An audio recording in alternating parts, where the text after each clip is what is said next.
नमस्कार। आइए सुनते हैं स्वामी निखिलेश्वरानंद जी की पुस्तक आधुनिक मानव शांति की खोज में से आज का अंक। इससे पहले हम महाराज के कर्म का फल कैसे मिलता है, दुष्ट लोग सुखी कैसे, छोटे बच्चों को दुख दर्द क्यों, दुखों को देखने की दृष्टि, उज्जवल भविष्य की प्रेरणा, कृपा ही केवलम, कृपा किसे मिलती है, शरणागत भक्त और कृपा, मुझसे बुरा न कोय, निंदक नियरे राखिए और तेन त्यक्तेन भुंजी था आदि विषयों पर विचार सुन चुके हैं। आज हम महाराज के जो सहे वो रहे, बीती ताही बिसार दे विषयों पर विचार सुनने जा रहे हैं। जो सहे वह रहे। महाराज बता रहे हैं कि प्रतिदिन सवेरे समाचार पत्र पढ़ो तो दो चार घटनाएं यही दृष्टिगोचर होती हैं कि पिता के उल्हाने पर पुत्र ने, या परीक्षा में असफल होने पर किसी युवक या युवती ने, या व्यापार में घाटे के कारण किसी व्यापारी ने, या गरीबी से त्रस्त होकर किसी ने अपना जीवन समाप्त कर दिया। इस प्रकार के समाचार मिलते ही रहते हैं। ऐसा क्यों होता है?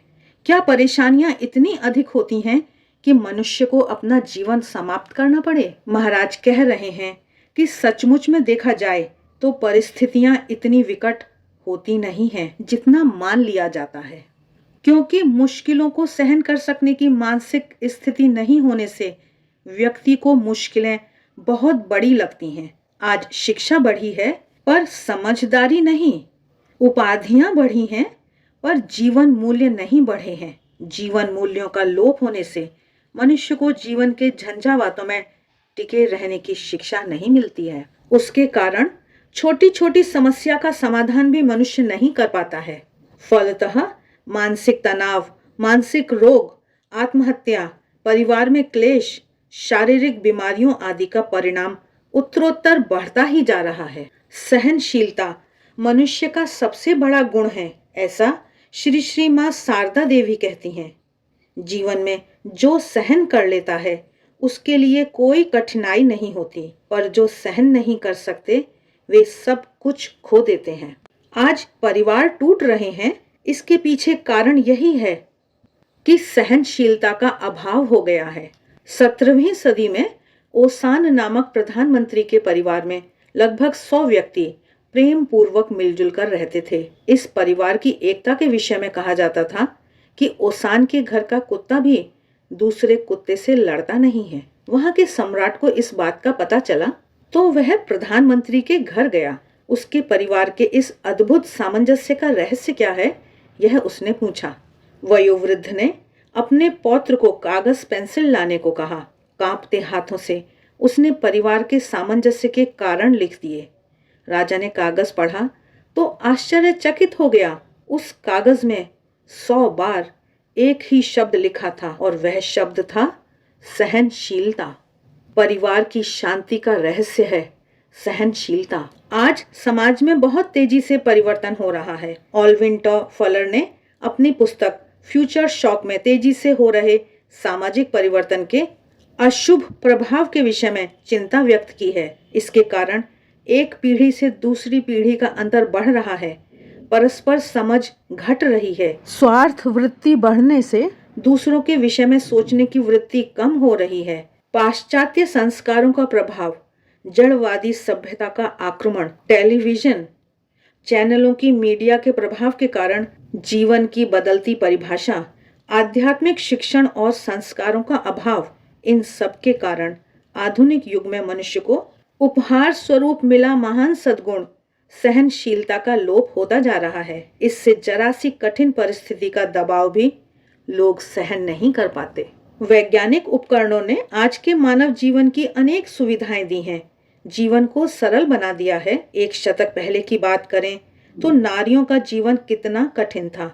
प्रातःकाल उठकर चक्की में अनाज पीसने से लेकर घर के सभी काम स्वयं करने पड़ते थे। फिर भी नारियों की आत्महत्या का परिमाण इतना नहीं था, क्योंकि नारियां भले ही विद्यालय में नहीं पढ़ी होती थीं, किंतु उनकी आदर्श सीता, सावित्री, दमयंती थीं। इन सतियों के जीवन में कैसे कैसे दुख थे, यह जानकर उनकी अद्भुत सहनशीलता से उन्हें बल मिलता था और वे प्रसन्न वदन सब सहन कर सकती थीं। फिर उनका स्वभाव ही सहनशीलता का बन जाता था, तो उन्हें कोई दुख कष्ट नहीं देता था। आज भले ही जीवन में सुविधाएं बढ़ गई हैं, पर दुख कम नहीं हुए हैं। स्वतंत्रता की भावना के कारण युवा पीढ़ी मैं क्यों सहन करूं, मैं क्यों बंधन में रहूं, मैं अपनी इच्छानुसार ही करूंगी, ऐसे विचारों के कारण कुछ भी सहन नहीं करती हैं और फिर जीवन भर उसके परिणाम भोगती रहती हैं। यदि व्यक्ति को सुख, शांति, प्रेम चाहिए तो सहन करना सीखना पड़ेगा। सहनशील बनने के लिए केवल मन पर संयम रखने की आवश्यकता है।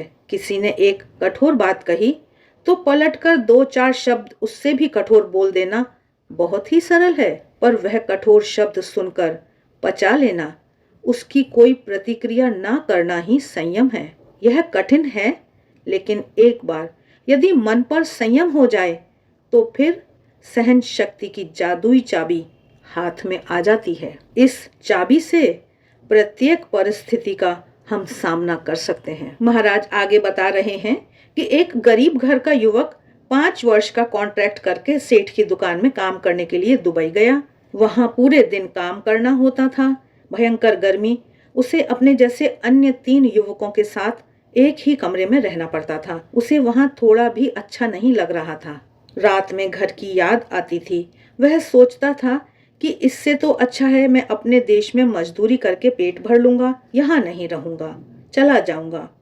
परंतु बचपन में उसने अपने दादाजी से रामायण की कथा सुनी थी। उसके संस्कार उसके मन में दृढ़ हो गए थे। इसलिए जब भी घर जाने की इच्छा होती थी तब मन में कहता था, श्री राम 14 वर्ष तक वनवास में रहे। वे तो राजा थे, तो भी उन्होंने कितने दुख देखे। उन्होंने तो कभी नहीं कहा कि मैं यह सब सहन नहीं करूंगा, मैं तो राजा का बेटा हूँ। इस प्रकार राम के चरित्र को याद करते हुए उसने 5 वर्ष बिता दिए और बाद में उसने अपनी स्वतंत्र दुकान बना ली। आज तो वह बहुत धनवान हो गया है। यदि उसने उस परिस्थिति में सहन नहीं किया होता तो आज कहाँ भटक रहा होता। सहन शक्ति विकसित करने के लिए महापुरुषों के जीवन चरित्र का अध्ययन बहुत आवश्यक है।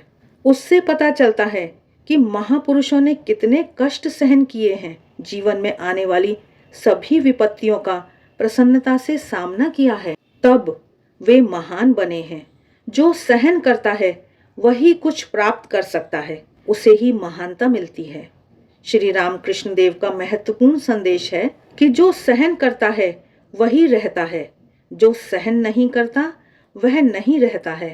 अन्य अक्षर एक एक हैं, परंतु स 3 हैं, श, श और स, अर्थात सहन करो, सहन करो और सहन करो।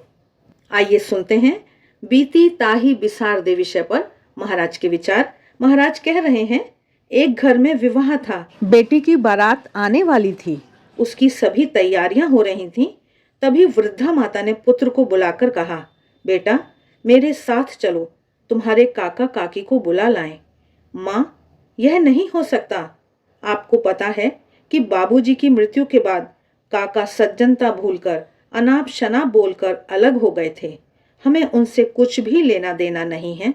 अभी घर में क्या काम कम है कि वहां जाकर समय नष्ट करें और उनके कठोर वचन सुने? नहीं माँ, अभी यह बात मत करो। बेटा, जिसे जो कहना है कहने दो। मैं बड़ी हूँ, हमारे घर यह पहला प्रसंग है। तुम्हारे बाबूजी होते तो उन्हें बुलाकर लाते ही ना। यदि तुम नहीं जाओगे तो मुझे अकेले ही जाना पड़ेगा। बीती बातों को भूलकर उन्हें मना लेने का यह शुभ अवसर है। यदि चूक जाएंगे तो फिर कभी मन मेल नहीं होगा। अपनी माँ की एक इच्छा पूरी कर दो, तुम मेरे साथ चलो। अनमने मन से पुत्र माता के साथ काका के घर यह सोचते हुए गया कि काका अनुचित बोलेंगे तो माँ का हाथ पकड़कर तुरंत लौट आऊंगा, परंतु अपेक्षा से विपरीत ही हुआ। उसकी काकी ने कहा, वे तो कब से बेचैन हो रहे हैं, कह रहे हैं कि हमारे घर विवाह है और कोई बुलाने भी नहीं आया, अब कैसे जाऊं? पुत्र आश्चर्यचकित हो गया। जब उसके काका अपनी भाभी के पैरों में गिरकर रोने लगे। यह दृश्य देखकर उसकी आंखों में भी आंसू आ गए। उसने सोचा कि यदि माँ का परामर्श नहीं माना होता तो सचमुच ऐसा सुमेल देखने को नहीं मिलता। उसके बाद वह अपने काका काकी को अपने साथ ही कार में ले आया। इस सत्य घटना से यह शिक्षा मिलती है कि भूतकाल में कही गई किसी की बात को पकड़कर रखने से मतभेद, वैमनस्य और संघर्ष बढ़ता है, किंतु भूतकाल की बातों को भूलकर यदि अच्छा व्यवहार किया जाए तो क्लेश या मतभेद अधिक समय तक नहीं टिकता है और जीवन को अशांत नहीं करता है। कहावत है, बीती ताही बिसार दे, आगे की सुध ले। अर्थात जो बीत गया उसे भूलकर आगे के बारे में सोचो। मनुष्य का मन भूतकाल को पकड़े रहता है। उसमें भी किसी के किए हुए अपमान या कठोर वाणी को जीवन भर मन में संग्रह करके रखता है, मानो मन ऐसी दुखदायी बातों का संग्रहालय हो। महाराज कह रहे हैं कि यदि मन में ऐसे कटु वचनों का संग्रह हो तो मन में सुख शांति कैसे आएगी। जीवन तो बहता प्रवाह जैसा है, यह सदा बहता रहे तो निर्मल और स्वच्छ रहता है। जैसे हम नदी के प्रवाह में खड़े रहें तो उसका पानी प्रति क्षण बदलता रहता है, ऐसा ही काल के प्रवाह में जीवन का है। वह हर समय बदलता रहता है। एक क्षण मनुष्य की चेतना की जो स्थिति होती है वह दूसरे क्षण में नहीं होती है। इसलिए कुछ समय पहले क्रोध और आवेश में मनुष्य जो कुछ बोल जाता है बाद में समूल बदल जाता है। अतः उसके आवेश में बोले गए शब्दों को पकड़कर दुखी होते रहना निरी मूर्खता होगी, क्योंकि उन शब्दों को बोलने वाला और अभी का व्यक्ति दोनों अलग अलग हैं। इसलिए मनुष्य को जो कुछ हो गया उसको याद करके दुखी नहीं होना चाहिए। अरे, भूतकाल में स्वयं कोई भूल की हो और उसका पश्चाताप भी कर लिया हो तो फिर भूलों को बार बार याद करके स्वयं को कोसना भी नहीं चाहिए। भूतकाल की घटनाओं से, भूलों से जो सीखना है वह सीखकर मनुष्य को उज्जवल कार्यों द्वारा सुंदर भविष्य का निर्माण करना है। भूतकाल को पकड़कर बैठे रहना नहीं है।